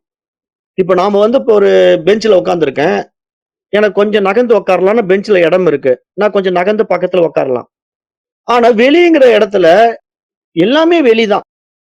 அதுக்கு வெளிய ஒன்றுமே இல்ல. வெளிக்கு வெளிய ஒன்றுமே இல்ல. வெளி மட்டுமே இருக்கிறதுன்ற நிலையில, அது நகரவே முடியாது. அது அசையவே முடியாது. அது எதிலும் சம்பந்தப்படவே முடியாதுங்கிற நிலையில அது இருந்து கொண்டிருக்கிற அந்த இடத்துல வெளிய எப்படி நம்ம சொல்ல முடியும்? அது அசையாத பொருள் என்று தானே சொல்ல முடியும். அது அசையவே அசையாது. அதனால தான் அத வந்து சிவம் என்று சொல்கிறோம். நம்ம சிவம் என்று சொல்ற அந்த வெளி இருக்கு இல்லையா? வெட்ட வெளி. அந்த வெட்ட வெளி தானுங்க அறிவு. அது சத்தா இருக்கு. அந்த வெட்ட வெளி என்ன பண்ணுதுன்னா, சத்து என்ற இருப்பாக இருக்கிறது. அந்த இருப்பு சும்மா டம்மியா இல்ல. அந்த இருப்பு ஒரு ஜட பொருளா இல்ல. ஆகாயம் என்பது ஏதோ கண்ணுக்கு தெரியாததுனால அது பயனற்ற ஒரு ஜட பொருள் என்பது போல நினைத்துக் கொள்ளக் கூடாது. ஏனென்றால் அந்த ஆகாயம் என்பது தூய அறிவாக இருக்கிறது. அந்த அறிவு ஒளியின் பிரகாசத்தினால் இங்க எல்லாம் அறியப்படுகிறது. அப்ப அந்த அறிவு ஒளியின் இருப்பினாலேயே இங்க எல்லாம் இருக்கின்றது. அந்த அறிவு ஒளியாகிய அந்த அறிவு, அந்த இருப்பு தான் இங்கு இறைவன். அதுதான் இங்கு பிரம்மம். அதுவே நான். ஏனென்றால், நான் எங்க இருக்கிறேன்? வெட்ட வெளியிலேயே தான் இருக்கிறேன். நான் வெட்ட வெளிக்கு வெளியே போக முடியாது. நீங்க பூமிக்குள்ள இருக்கிற மாரி நெனச்சுக்கிட்டு, தனியா தான மனிதன் என்று நினைத்துக் கொண்டிருந்தாலும், இந்த பூமி எங்க இருக்கு? ஸ்பேஸ்ல தான மிதக்கிட்டு இருக்கு. அப்ப இந்த ஸ்பேஸ விட்டு எங்கேயும் வெளிய போக முடியாது நீங்க. அப்ப ஸ்பேஸ்க்குள்ள இருக்கிற நீங்க, ஸ்பேஸ்லயே தான் இருக்கிறீங்க. ஸ்பேஸே தான் நீங்க. ஆனா, அந்த ஸ்பேஸே தன்னை ரிஃப்ளெக்ட் பண்ணி, தன்னையே தான் இயக்குவதற்கான ஒரு இயக்கத்துக்குள்ள உண்டு பண்ற ஊடகம் தான் இந்த உடலும், மனசும், இந்த உலகமும், பிரபஞ்சமும் என்று நம்ம உங்களுக்கு புரிய வச்சோம். ஏன்னா, இந்த 14 மணி நேர வகுப்புகள்ல உங்களுக்கு அத தான் புரிய வச்சோம். அப்ப இங்க என்னன்னா, அசையாத ஒரு கண்ணாடியில அசைவது போல தெரிவதெல்லாம் மனதின் சஞ்சலம். அந்த கண்ணாடி தான் இங்கு மனசு. அந்த கண்ணாடி தான் ஊடகம். அந்த அசைவு எப்படி நிகழ்கிறது? கண்ணாடி அசையாத கண்ணாடியில எப்படிங்க அசைவு நிகழும்? அசைவு நிகழ்வதற்கு என்ன வாய்ப்பு? அப்படின்னு பார்த்தா, அந்த கண்ணாடியினுடைய தெளிந்த தன்மையை பொறுத்து, அந்த கண்ணாடியில அழுக்கு படிந்திருந்தாலோ, பாதரசம் போயிருந்தாலோ, அலைகள் உண்டாகி இருந்தாலோ, உங்களுடைய முகம் அலை அலையா இழிச்சுக்கிட்டு போகும், நெளிஞ்சுகிட்டு போகும். அப்போ உங்க முகம் நெளியிறது அப்படின்னா, அந்த நெளியிற விஷயத்த நம்ம எப்படி பார்க்கிறது? அசைவுன்னு பார்க்கிறதா? அசைவில்லைன்னு பார்க்கிறதா? அசைவுன்னு தான் பார்க்கணும். ஏன்னா, நல்லா அழகா ஷேப்பா இருக்கிற என்னுடைய முகம் அதுல போய் பார்க்கும்போது, வளைஞ்சு அப்படியே அலைஞ்சு நெளிஞ்சுகிட்டு இருக்கு. அப்ப ஏதோ அசைஞ்சா தானே அத மாடிஃபை பண்ணா, சேஞ்ச் பண்ணா தானே அப்படி மாறும். அப்ப அந்த சேஞ்சஸ் எப்படி நடக்கிறது? கண்ணாடில இருக்கிற குறைபாடு. அது மாரி இங்க அறிவினிடத்திலிருந்து வெளிப்பட்ட பிரதிபிம்பமாகிய மனசுல, மனதின் குறைபாட்டினால இங்க அசைவெல்லாம் தெரியுது. அப்படிங்கிறத இங்க சொல்றாங்க மகான்கள். அதுதான் நீங்க புரிஞ்சுகிட்டு இங்க பயணம் பண்ணணும். இத வந்து வானாகி, மண்ணாகின்னு பாடின மகானைப் போல, திருமூலர் சொல்றார். அறிவே ஞானாகி, அருளே அயனாகி, உருவே இல்லாத ஓர் உருவம் ஆனேன் அப்படின்னு திருமந்திரம். உருவமே இல்லாத ஒரு உருவம். அதுதான் திருவுருவம். அதுதான் இறை உருவம். அதுதான் பிரம்மம். அது நிர்குண ஸ்வரூபம் என்பதை இங்க திருமந்திரமும் சொல்லுது. அப்ப இங்க செயல் நிகழும் செய்பவர் இல்லாத நிலை. ஒருவன் பேசுவான், நடப்பான், சாப்பிடுவான், எழுதுவான். ஆனால் நான் செய்கின்றேன் என்ற எந்த உணர்வும் இல்லாமல் இருப்பான். அவன் யார்? அவனே ஞானி. அவனே யோகி. அவனே பிரம்மம் அப்படின்னு இங்க சாஸ்திரம் சொல்லிக் கொடுக்குது. இதுல வந்து நெறைய மகான்கள் நமக்கு பல வகைகள்ல புரிய வச்சுக்கிட்டே தான் வராங்க. அதாவது செய்பவர் இல்லாதபோது செயல்கள் தன்னிச்சையாக நிகழ்கிறது என்று இங்க மிகப்பெரிய மகான்கள் எல்லாம் சொல்லியிருக்காங்க. ரிஷிகள் எல்லாம் இத அழகா புரிய வச்சிடுறாங்க. செய்பவர் இல்லாதபோது செயலே தன்னிச்சையாக நிகழ்கிறது. அப்ப நீங்க என்ன புரிஞ்சுக்கணும்னா, நான் தியானம் செய்கிறேன் அப்படின்னு நீங்க செய்பவனா மாறிட்டீங்கன்னா, அது செயலாக மாறி உங்களுக்கு அதுக்கான விளைவுகள குடுத்துரும்.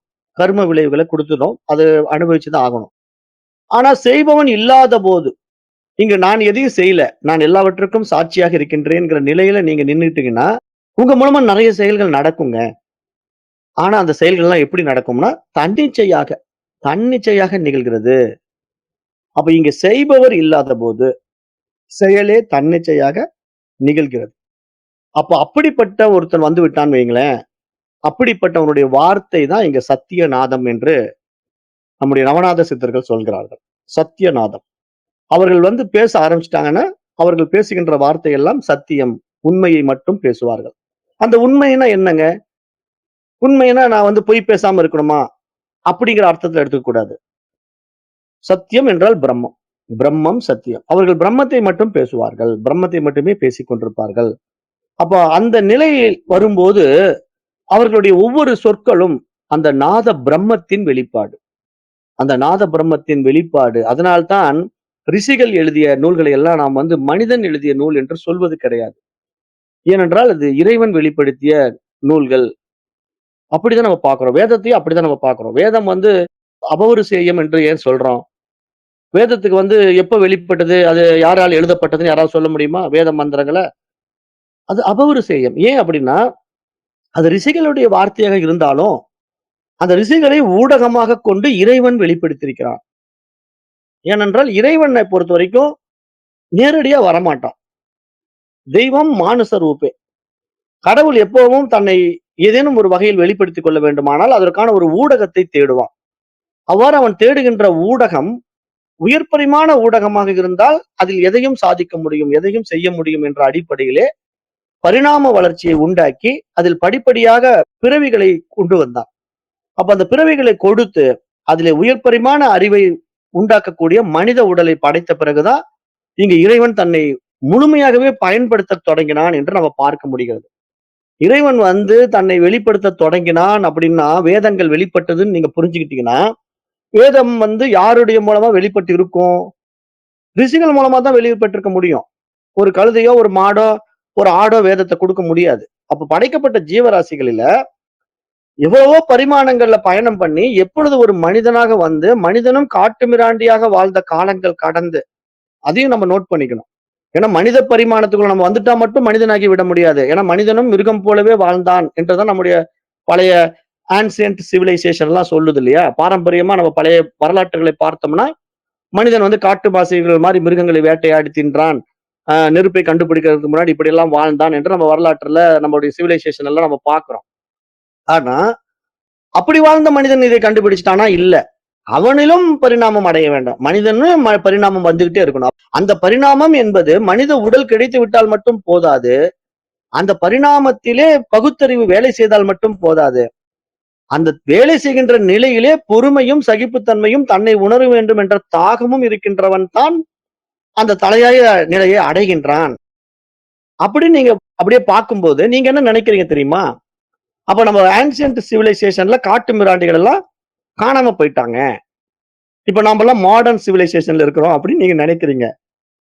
அது மிகப்பெரிய தவறான கான்செப்ட். ஏன் அப்படின்னா, இன்றைக்கும் காட்டு மிராண்டிகள் நம்ம இடத்துல வாழ்கிறார்கள். நம்முடைய சென்னையில இருக்கிறார்கள், கோயம்புத்தூர்ல இருக்கிறார்கள். பார்ப்பதற்கு மனிதன் மாதிரி நம்மள மாரி டிரெஸ் போட்டிருப்பாங்க. ஏன் அப்படின்னா, சட்டதிட்டங்கள் இருக்கிறதுனால. இங்க எப்படின்னா சட்டதிட்டங்கள் வகுக்கப்பட்டதுனால, நீங்க அம்மனத்தோடு வர முடியாது. அப்படியே மனுஷன கடிச்சு சாப்பிட முடியாது. அப்ப அதனால அவன் என்ன பண்ணுவான்னா, மனிதன் தோற்றத்தில் இருப்பான்.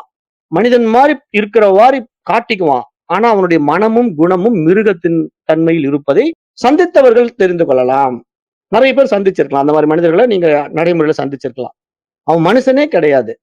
ஆனா அவன் காட்டு மிராண்டி மாரி இருப்பான். ஆனா டிரெஸ் எல்லாம் பண்ணிட்டு தான் இருப்பான். ஏன்னா நம்ம மாடர்ன் சிவிலைசேஷன்க்குள்ள வந்துட்டோம் அப்படிங்கிறதுனால மனிதன் நாகரிகம் அடைந்து விட்டான்னு நீங்க நெனச்சிடக் கூடாதுங்கிறதுக்காக சொல்றேன். ஏன்னா, இப்ப நீங்க பரிணாம வளர்ச்சிய நீங்க எப்படி தவறா புரிஞ்சு வச்சிருக்கீங்க அப்படின்னா, இப்ப புல்லாய், புழுவாய், பல்மிருகமாய், பறவையாய், அப்படியே பாம்பாய் ஆயி மனிதன் ஆயிட்டான். அவ்வளவுதான் அப்ப அவன் அப்டேட் ஆயிட்டான் அப்படின்னா, அப்ப புல்லெல்லாம் இல்லாம போயிடுச்சுங்க. கல்லெல்லாம் இல்லாம போயிடுச்சுங்க. பறவை எல்லாம் இல்லாம போயிடுச்சுன்னு சொல்ல முடியுமா? இப்பவும் நம்ம பறவைய பார்க்கிறோம். இப்பயும் மிருகத்த பார்க்கிறோம். எல்லாமே பார்க்கிறோமே. அப்ப காட்டு மிராண்டிகளையும் நம்ம பார்க்கிறோம். ஆனா நமக்கு அனுபவப்படலாம். ஒரு சிலருக்கு அனுபவப்படலாம். ஒரு சிலருக்கு அனுபவப்படுறதுக்கான வாய்ப்புகள் இல்லாமல் இருக்கலாம். ஆனால் அப்படிப்பட்ட காட்டு மிராண்டிகள், கொடூரமானவர்கள், கொலை செய்பவர்கள் எல்லாம் யாருங்க பின்ன? மனிதர்கள ஈவு இரக்கம் இல்லாம கொல்றவன், கொள்ளை அடிப்பவன், அ அயோக்கியத்தனம் பண்றவன்லாம் யாரு? காட்டு மிராண்டிகள் தான் அவங்கலாம். ஆனா அவங்க டிரெஸ் போட்டுக்கிட்டு நம்மள மாரி வாழ்ந்துகிட்டு இருப்பாங்க. ஏன்னா, இன்னைக்கு நீங்க டிரெஸ் போடாம வித்தவுட்டா போ முடியாது. அதனால சட்ட திட்டங்களுக்கு கட்டுப்பட்டு அவங்கள மறைச்சுக்கிட்டு வாழ்வாங்க. ஆனால் அவர்கள் உள்ளத்தால் உயரவே கிடையாது. ஏன்னா பரிணாமம் என்பது உடல் மட்டும் அல்ல, உள்ளத்திலும் இருக்கிறது. நான் கடந்த முறை இந்த 14 மணி நேரத்துல நான் சொல்லிட்டேன். தெளிவா என்ன சொல்லி வச்சிருக்கேன். அந்த டிரான்ஸ்ஃபர்மேஷன் மெத்தட் வந்து அப்படியே ஸ்டெப் பை ஸ்டெப்பா மனசும் மாறிட்டே வரணும், உடலும் மாறிட்டே வரணும். அப்படி 2ம் மாறி வரும்போது நம்ம மனிதன் தோற்றத்துல அவன் 6ஆம் அறிவு அடைந்து விட்டான் என்று பார்த்தாலும், எல்லா மனிதர்களும் 6ஆம் அறிவு அடைந்து விட்டார்களானா, 6ஆம் அறிவுங்கிறத நீங்க எத சொல்றீங்கன்னு கேளுங்களேன். பகுத்தறிவு தானே 6ஆம் அறிவுன்னு சொல்றான். மற்றபடி பகுத்தறிவு இல்லாத 6ஆம் அறிவு மிருகத்துக்கு இல்லையா? மிருகத்துக்கு அறிவு இருக்கு. சிட்டுனா உட்காருது, ஸ்டாண்டுனா எழுந்திருக்குது. அப்ப அதுக்கு அறிவு இல்லன்னா செய்ய முடியுமா? சிந்திச்சு பார்க்கணும். அப்ப நீங்க இதெல்லாம் கவனிச்சு பார்த்தா, எல்லாற்றுக்கும் அதுக்கும் மிருகம் வரைக்கும் மனசு இருக்கு. அப்ப 6 அறிவு அதுக்கும் இருக்கு. உண்மையிலேயே 5 அறிவு மிருகங்கள்னு நம்ம சொல்ல முடியாது. ஆனா ஏன் நம்ம அந்த மிருகத்துக்கு 6ஆம் அறிவுன்னு அத கட்டாயமா சொல்றது இல்ல அப்படின்னா, நன்மை தீமைகளை பகுத்தறிய தெரியாததுனால தானே நம்ம அப்படி சொல்றோம் மிருகம்ன்ட்டு. அது மாரி மனிதன்லயும் நீங்க 6ஆம் அறிவு எல்லா மனிதர்களும் படைத்து விட்டார்களான்னா, இல்லை என்று சொல்கிறேன். மனித உடலில் மிருகங்களும் இருக்கத்தான் செய்கிறார்கள். அவர்கள் பார்ப்பதற்கு உடலில் மாறி இருக்கலாம். ஆனால் உள்ளத்தில் மாறவில்லை. அப்ப இப்படிப்பட்ட நிலைப்பாடு உள்ளவர்களை எப்படி நீங்க மனிதன் என்று சொல்ல முடியாத போது, அவன் எப்படி மகானா மாறுவான்? பாசிபிள் இல்ல. அதனால தான் இந்த 14 மணி நேர பாடத்துல 10 நிமிஷம் கூட கேட்க முடியாதவர்கள்லாம் நீங்க யாருடைய கணக்குல கொண்டு போய் போடணும்? பகுத்தறிவற்ற மிருக நிலையில இருக்கின்றவர்களோட கொண்டு போய் போட்டுறணும். ஏன்னா, அவங்கலாம் மிருகத்துக்கிட்ட போய் நீங்க கிளாஸ் எடுத்தா கேட்குமா? அது பாட்டு அது வேலைய பார்த்துக்கிட்டு உட்கார்ந்திருக்கும். அதுக்கெல்லாம் இதெல்லாம் கேட்கவும் இன்ட்ரெஸ்ட் கிடையாது, பார்க்கவும் இன்ட்ரெஸ்ட் கிடையாது, பிடிக்கவும் பிடிக்காது. அது மாதிரி இங்க ஏகப்பட்ட பேர் வாழ்றாங்க. அவர்கள் எல்லாம் மனித உருவத்தில் இருக்கின்ற மிருகங்கள் என்று நம்ம வெளிப்படையா இங்க புரிஞ்சுக்கணுங்கிறதுக்காக இந்த இடத்துல அத சொல்லிட்டு, இப்ப இந்த நிலையில் வருகின்ற இந்த பாடங்களை எல்லாம் நீங்க புரிஞ்சு, புரிஞ்சு அப்படியே அப்டேட் ஆகும்போது, இப்ப உங்களுக்கு எல்லாம் புரிஞ்சிடும். செய்பவன் இல்லாத போது கூட, அந்த செயல் தன்னிச்சையாக நிகழுது அப்படின்னா, அது ரிஷிகள் இடத்துல, ஞானிகள் இடத்துல அந்த செயல் நடந்து கொண்டிருக்கும். அவர்கள பொறுத்தவரைக்கும் அது அவர்கள் செய்யல. அவர்கள் அந்த உடலுக்கும், மனதுக்கும் வெளியே இருந்து அவர்கள் அதை பார்த்துக் கொண்டிருக்கிறார்கள். அதை இயக்கிக் கொண்டிருக்கிறார்கள் என்றுதான் நீங்க பார்க்கணுமே தவிர, ஏதோ அவர்கள் செய்து கொண்டிருக்கிறார்கள் என்பதாக நீங்க புரிந்து கொள்ளக் கூடாது என்று நான் இங்க சொல்றேன். அப்ப அந்த நிலையில தான் நீங்க அவர்கள பார்க்கணுமே தவிர, ஏதோ அவர்களே செயல் செய்து கொண்டிருக்கிறார்கள் என்று புரிந்து கொண்டு தவறாக அவர்களை அணுகிவிடக் கூடாது என்பதற்காக அதை இங்க புரிய வைக்கிறேன். அப்ப அப்படிப்பட்ட ரிஷிகளும், மகான்களும், யோகிகளும் ஒரு விஷயத்த உலகத்துக்கு குடுக்குறாங்கன்னா, அது அவர்களுடைய வெளிப்பாடுன்னு நீங்க பார்க்கக் கூடாது. அந்த பிரம்மத்தின் வெளிப்பாடு. அப்படித்தான் இங்க எல்லா மகான்களும் தன்னை வெளிப்படுத்தி இருக்கிறார்களே தவிர, அது அவர்கள் வெளிப்படுத்துவதாக நாம் நினைத்துக் கொண்டிருப்பது நம்முடைய இன்னொரு வகையான அஞ்ஞானம் என்றுதான் நம்ம பார்க்க வேண்டும். இப்ப நம்ம நடைமுறையில பார்க்கும்போது, இந்த சாமியார் இந்த விஷயத்த சொன்னாருன்ட்டு அவர் பேர போட்டுக்கிறதும், அந்த சாமியார் அப்படி ஒரு விஷயத்த குடுத்திருக்காருன்னு அவர பேர போட்டுக்கிறதும், அது நம்முடைய அஞ்ஞானம் தான் காரணம். அல்லது அந்த சாமியார் அப்படி தானை வெளிப்படுத்திக்க விரும்புறார் அப்படின்னாலும், உண்மையான அவருடைய விஷயமாக அது இருக்காது. வேறுடைய விஷயத்தை எடுத்து தன்னுடைய பெயர போட்டுக்க விரும்புவதாக இருக்கலாம் என சொல்லலாம். ஏன்னா, உண்மையா தன்னை வெளிப்படுத்த விரும்புறவர்களுக்கு அங்கு பெயரும் இல்ல, உருவம் இல்ல. அப்படித்தான் அவர்கள் இருப்பார்கள். அப்ப அந்த மாரி ஞானிகளுக்கு உள்ளும் இல்ல, புறமும் இல்ல. ஏன்னா எல்லாம் ஒன்றே. அப்ப அவன் உலகை வேறுபட்டதாக பார்க்கவே இல்லை. பிறருடைய துன்பம் அவனை பாதிப்பதும் இல்லை. மற்றவர்களுக்கு போல பிரபஞ்சம் அவனை துன்புறுத்துவதும் இல்லை. அவன் தன்னுடைய உடலை விட்டு பிறருக்குள் ஆழ்ந்து தன்னுடைய கருணையை வெளிப்படுத்திக் கொண்டவனாக இருக்கின்றான். அவனைத்தான் ஜீவன் முக்தன் என்று நம்ம பார்க்கிறோம். இதை அகத்தியர் சொல்றாரு. அறிவே ஆனவன், உயிரே ஆனவன், பிறர் எல்லாம் தன்னெஞ்சில் ஓடுவார் என்று அகத்தியருடைய நூல்ல அருமையான இந்த வரி இருக்கு. அறிவாக மாறியவனோ, உயிராக மாறியவனோ, பிறர் எல்லாம் தன்னெஞ்சில் ஓடுவார் அப்படின்னா என்ன? நான் இருக்கிறதுனால இங்க எல்லாம் இருக்கிறார்கள் என்று இத நீங்க இங்க புரிஞ்சுக்கணும். அந்த ஞானி அப்படிப்பட்ட மகானுடைய நிலைப்பாடு என்ன அப்படின்னா, அந்த அவருடைய மனம் அங்க கிடையாதுங்க. அவர் அந்த அறிவாக பிரகாசித்துக் கொண்டு, அந்த பிரம்மத்தின் நாதமாகி விடுகிறார் என்றுதான் நாம் இங்கே பார்க்க வேண்டும். அப்ப அவருக்கு என்று தனி மனம் கிடையாது. இந்த இடத்துல நீங்க என்ன புரிஞ்சுக்கணும் அப்படின்னா, இப்ப நான் சொல்ற இந்த சப்ஜெக்ட் ரொம்ப இன்டெப்த்தான சப்ஜெக்ட். அதாவது நீங்க என்ன பண்ணணும் அப்படின்னா, துரிய அதீத நிலையில நம்ம ஜீவன் முக்தனா இருக்கிறோம். அந்த சுத்த சுயம் பிரகாச அறிவு ஒளியில நம்ம கரைந்து விட்டோம். அப்போ கரைந்து விட்ட நிலையில அங்க மனம் கிடையாது. நம்ம எல்லையற்ற சுயம் பிரகாச அறிவு ஒளி. அங்கு ஸ்பந்தமில்லா ஸ்பந்தம். அங்க எதையுமே நம்ம பற்றுவது கிடையாது. ஆனால் உலகத்தில் பற்றுவது போல தெரியும். ஏன்னா வெள்ளை திரையின் மீது ஓடிக்கொண்டிருக்கின்ற திரைப்படம், அந்த திரையின் மீது பற்றிக் கொண்டிருப்பது போல தோன்றினாலும், உண்மையில் அது பற்றிக் கொண்டிருக்கிறதா? அப்படின்னா இல்லை இல்லையா?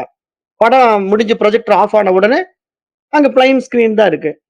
அப்ப பிளைன் ஸ்கிரீன் இருக்கிற இடத்துல இவ்வளவு நேரம் ஒரு சம்பவம் நடந்துகிட்டு இருந்ததுங்களே, அங்க படம் ஓடிக்கிட்டு இருந்தது, கொலை வந்த சீன் பார்த்தனே, அங்க கும்பாபிஷேகம் வந்த சீன் பார்த்தனே அப்படின்னா, அது தற்காலிகமாக தோன்றி மறைகின்ற விளைவுகள் தானே தவிர அது உண்மை கிடையாது. அது மாரி இங்க துரிய அதீத நிலையில இருக்கின்ற ஞானிகளுக்கு, இந்த உலகம் என்பது அவர்கள் மீது ஏற்றி வைக்கப்பட்டிருக்கிறது அப்படிங்கிற அளவுல அவங்க இந்த உலகத்தை அணுகுறதுனால அவர்களுக்கு அது பாதிப்பை கொடுக்காது. அப்ப அந்த நிலையில அந்த மகான்களும் ஞானிகளும் தன்னை அந்த வெளியாகவே பார்க்கிறார்கள். வெட்ட வெளியாகவே இருக்கிறார்கள். அதிலே அவர்கள் நிலை பெற்று நிற்கிறார்கள். அதற்கு பெயர் தான் யோக நித்ரை. அதற்கு பெயர் தான் துரிய அதீதம். அப்படின்னு இங்க மகான்கள் பல பெயர்கள அழைக்கிறார்கள். அப்ப அங்க ஏக்கம் ஏவ அத்விதீயம். ஒன்றே பரம் என்று சாஸ்திரம் அந்த இடத்த அனுபவமா சொல்லுதுங்க. அதாவது துரிய அதீத நிலையில் இருக்கின்ற ஜீவன் முக்தனுடைய அனுபவம் என்ன அப்படின்னா, ஏக்கம் ஏவ அத்விதீயம். அதாவது அங்க இருமைகளே கிடையாது. நான் மட்டுமே இருக்கிறேன். நானே பரம். என்னுடைய இருப்பே எல்லாம். அப்படிங்கிற அந்த உயர்ந்த ஒரு நிலையில நின்று, இந்த உலகத்தை பார்க்கின்ற நிலையில, அங்க மனசே இல்லைங்க. அங்க அறிவு மட்டும் தான் இருக்கு. அப்ப இங்க நம்ம உண்மையா மனம் என்பதை நீங்க ரொம்ப ஆராய்ந்து அப்படியே படிப்படியா பார்த்துக்கிட்டே வந்தீங்கன்னா, அந்த மனசே தான் உங்களிடத்துல பிராணனா இருக்கு. அந்த மனசே தான் உங்களிடத்துல உயிரா இருக்கு. அந்த மனசே தான் உங்களிடத்துல உணர்வா இருக்கு. இப்படி எல்லாமே ஒன்றே தான். ஆனா அது ஒவ்வொரு இடத்துக்கு தகுந்த மாரி பரிணாமம் அடையுது. அந்த பரிணாமம் என்பது நம்ம எப்படின்னா, ஒரு ஆற்றல் வேறு ஒரு ஆற்றலாக மாறுகிறதுங்கிற அடிப்படையில நீங்க புரிஞ்சுக்கணுங்கிறதுக்காக தான் நான் எப்படியெல்லாம் உதாரணம் குடுப்பேன்னா, இப்ப நீர் இருக்கு. உங்களால் பார்க்கப்படும் பொருளாக இருக்கிறது. அதை எடுத்து உங்களால கையாளக்கூடிய பொருளாக இருக்கிறது. ஆனால் அந்த நீரை நீங்கள் வெப்பப்படுத்தும்போது, அது ஆவியாகி காற்றாக மாறிவிடுகிறது. அப்ப அது ஆவியாகி காற்றாக மாறிவிட்டா, அது பார்க்கப்பட முடியாததாக மாறிவிடுகிறது. உங்களால் கையாளக்கூட முடியாத அளவுக்கு மாறிவிடுகிறது. அப்ப என்ன நடந்ததுங்க? நீரை நீராவியாக மாற்றுவதற்கு வெப்பம் என்ற ஒரு விஷயம் எப்படி தேவைப்பட்டதோ, அதுபோல இங்கு நாம் நம்முடைய சுயத்தை உணர்வதற்கு இங்கு இந்த ஞானம் என்ற ஒரு விஷயம் தேவைப்படுகிறது. அப்படிங்கிறத இங்க நான் ஆழமா அறிவுறுத்த விரும்புறேன். ஏன்னா இந்த மனம் அப்படிங்கிற பாடத்திட்டத்துல நீங்க அப்டேட் ஆகணும் அப்படின்னா, ஞானம் இல்லாம நீங்க அப்டேட் ஆக முடியாது. சரியை, கிரியை, யோகம், ஞானம் என்ற 4வது படிநிலையில அந்த ஞானம் என்றால் என்ன? தன்னை தான் உணர்ந்து தன்மயமாகிய தன்னுடைய சொரூபம், தன்னுடைய சுயம், தன்னுடைய சுய அறிவு. அதுதான் ஞானம். ஞானம்னா ஏதோ அடையத்தக்கதல்ல. அதுவே நான் அப்படின்னு நம்மை நாம் உணர்வது. இதுதான் நம்முடைய வேதத்தினுடைய மகா வாக்கியம் தத்துவமசி என்று சொல்லிவிடுகிறது. அப்ப தத்துவமசி என்று அது சொல்வத, நீ அதுவாகத்தான் இருக்கின்றாய் என்று சொல்வதை எந்த நோக்கில் சொல்கிறது என்று இப்போ உங்களுக்கு புரியும். ஏன்னா தத்துவமசி என்று சொல்வதை அது ஏதோ வெளிப்புற கடவுளை பார்த்து சொல்லல. இந்த சிவபெருமானை பார்த்து தத்துவமசி பாருப்பா, அந்த சிவம் ஜடாமுடி வச்சுக்கிட்டு, கையில ஒரு உடுக்கைய வச்சுக்கிட்டு உட்கார்ந்திருக்காருல்ல, அவரு மாரி நீ அப்படின்னு சொன்னா, உங்களால ஒத்துக்க முடியாது. அது எப்படிங்க? அந்த ஜடாமுடி வச்சுக்கிட்டு, நான் கையில உடுக்கை வச்சுக்கிட்டு, நான் எப்படிங்க? அப்படின்னு நீங்க சிந்திக்கும்போது உங்களால ஒத்துக்க முடியாது. தப்பா ஒத்துக்கிட்டீங்கன்னா, நீங்க கையில ஒரு ருத்ராட்ச மாலையோ, ஒரு சூலாயுதத்தையோ, ஜடாமுடிய விட்டுக்குவீங்க. டிஃபரன்ஸ் புரியுதா உங்களுக்கு? ஒன்று ஒத்துக்கவே முடியாது. தவறாக ஒத்துக்கிட்டீங்கன்னா, வேஷம் போட ஆரம்பிச்சுடுவீங்க. ஆனா உண்மை என்னன்னா, அப்படிப்பட்ட வெளிப்புற உருவத்தால் செய்யப்பட்ட கடவுளை நீ அந்த கடவுளாக இருக்கின்றாய் என்று இங்க ரிஷிகள் சொல்லவே இல்ல. அவர்கள் சொல்கின்ற தத்துவமசி என்ற மகா வாக்கியத்தினுடைய பொருள் என்னன்னா, ஏக்கம் ஏவ அத்வதீயம். ஒன்றே பரம்பொருள். அவ்வளவுதான். அதுதான் நீ. அப்படிங்கிற அடிப்படையில சொல்றாங்க. சரி அப்ப அந்த ஒன்றே பரம்பொருள்னா, அந்த பரம்பொருள் எதுங்க? அது வெளி. அவ்வளவுதான் விஷயம். இன்னைக்கு நம்ம இந்த மனம்ங்கிற டாபிக்க நம்ம எப்படி நிறைவு செய்றோம் அப்படின்னா, இங்க இருப்பது வெட்ட வெளி. அவ்வளவுதான். அந்த வெளியே தூய அறிவு. அந்த தூய அறிவு நிலையில் அங்க மனம் இல்லை. அது மனதை உண்டாக்கினால் அது உலகமாக மாறிவிடுகிறது. அப்ப மனம் என்ற இந்த உலகம் அதனுடைய ஊடகம். அது தன்னை தானே பார்க்க விரும்புகின்ற ஒரு ஊடகம். அந்த ஊடகம் வேறு ஒன்றும் இல்லை. அதுதான் இந்த உலகம். இந்த பிரபஞ்சம். அப்ப இந்த பிரபஞ்சம் வேறு ஒன்றும் இல்லை. அதுதான் நான். ஏன்னா நீங்க பிரபஞ்சம்னாலும் அப்பயும் உங்க மைண்ட் செட் எங்க போகுதுன்னா, ஓ! அப்ப பெரிய கேலக்ஸி ஒண்ணு இருக்கு. அந்த கேலக்ஸிய சுத்தி நெறைய கோள்கள் இருக்கு. அந்த கோள்கள்ல பூமின்னு ஒரு பந்து இருக்கு. அந்த பந்துல நான் ராமசாமி, குப்புசாமி இருக்கிறேன். நான் இந்த உலகத்த பார்த்துக்கிட்டு இருக்கேங்கிறதே உங்களுடைய அஞ்ஞானம் தான். எவரிதிங் இக்னரன்ஸ் தான். ஏன்னா இங்க எல்லாமே கடந்து அந்த ராமசாமியா நீங்க இருந்தாலும் சரி, குப்புசாமியா இருந்தாலும் சரி, உங்களுக்குள்ள இத உணர்ந்து விட்டா இருப்பது நீங்கள் மட்டும் தான். உங்களுடைய இருப்பினாலே இங்க எல்லாம் இருக்கிறது. இதுதான் ஹைலைட்டட் பாயிண்ட். அப்ப நீங்க இவ்வளவு விஷயங்கள கடக்கணும். சூரியன், சந்திரன், கேலக்ஸி, ஸ்பேஸ்ல இருந்த அத்தன விஷயங்களும் நீங்க உலகம் அப்படின்னா, பிரபஞ்சம் அப்படின்னா, ஏதோ அப்படி தனித்தனியா பார்த்துட்டு இருக்க வேண்டாம். விண்மீன்கள், சூரியன், சந்திரன், கோள்கள் அப்படி பார்க்காம, இவ்வளவு படைப்புகள்ல பூமி என்ற ஒரு பந்துல, மனிதன் என்ற என்னிடத்தில என்னால் என்னை அறிந்து கொள்ள முடியுமானால், வெட்டவெளி தன்னை அறிகிறதுன்னு அர்த்தம். இவ்வளவுதான் கான்செப்ட். வெட்டவெளி தன்னை அறிவதற்கான ஒரு கண்ணாடியாகிய என்னுடைய இருப்பினாலே என்னை நான் பார்க்கிறேன். அவ்வளவுதாங்க விஷயம். அப்ப இந்த இடத்துல நீங்க என்ன புரிஞ்சுக்கணும்னா, இந்த அளவுக்கு அப்டேட் ஆன மைண்டும், பாடியும் தான் அந்த வெட்ட வெளி தன்னை இவ்வளவு நாள் இப்படி பார்த்துக்கிட்டு இருக்கிற ஒரு கண்ணாடிய வச்சுக்கிட்டு இருந்தது. அப்படின்னு உங்களுக்கு புரிஞ்சு போயிடும். அப்ப அந்த கண்ணாடி வெட்ட வெளிக்கு தேவையில்லன்னா அழிச்சிடலாமல்ல. கண்ணாடி பார்த்துக்கிட்டே நிக்கணுங்கிறது இல்ல. கண்ணாடி விட்டு விலகிடலாம் இல்லையா? அது மாரி இங்க இந்த நிலைய உணர்ந்த பிறகு அந்த உடலையும், மனதையும் விட்டு விலகிடுதுங்க. விட்டு விலகுன உடனே அது என்ன ஆயிடுது? தன்னில் தானாய், தன்மயமாய், தனித்துவமாய், வெளியாய் நின்று கொண்டு, அப்படியே எல்லாவற்றுக்கும் சாட்சியாக துரிய நிலைக்கு வந்தா பார்க்கும். இல்லன்னா அப்படியே இருக்கும். இப்படிதான் அந்த வெளி இந்த உலகத்துல நம்மால் உணரப்பட முடியும் என்றுதான் இந்த மனம்ங்கிற தலைப்புல இந்த உரையை நான் நிறைவு செய்ய விரும்புகிறேன். ஆகவே இந்த சம்பந்தப்பட்ட பாடத்த மீண்டும், மீண்டும் கேளுங்க. இது ஒரு நாள், 1 மணி நேரத்துல புரிஞ்சுக்க முடியாது இந்த விஷயமெல்லாம். இதுக்கு பொறுமையும், சகிப்புத்தன்மையும் தேவ. மீண்டும், மீண்டும் இந்த பாடங்கள கேட்கணும். அதுக்கான ஆர்வம் உங்ககிட்ட இருக்கணும். ஏன்னா, இங்க நம்ம உணரணும், நம்ம வந்த வேலைய முடிக்கணும் அப்படிங்கிற மனிதர்கள் இத மீண்டும், மீண்டும் கேட்டார்கள் என்றால், அவர்கள் நிச்சயமாக தான் வந்த வேலையை முடித்து, வீடு பேறு என்ற பிறவா பெருநிலையை அடைவார்கள் என்று கூறி, அனைவரையும் ஆசீர்வதித்து விடை பெறுகின்றேன். நன்றி. ஓம் தத் சத்.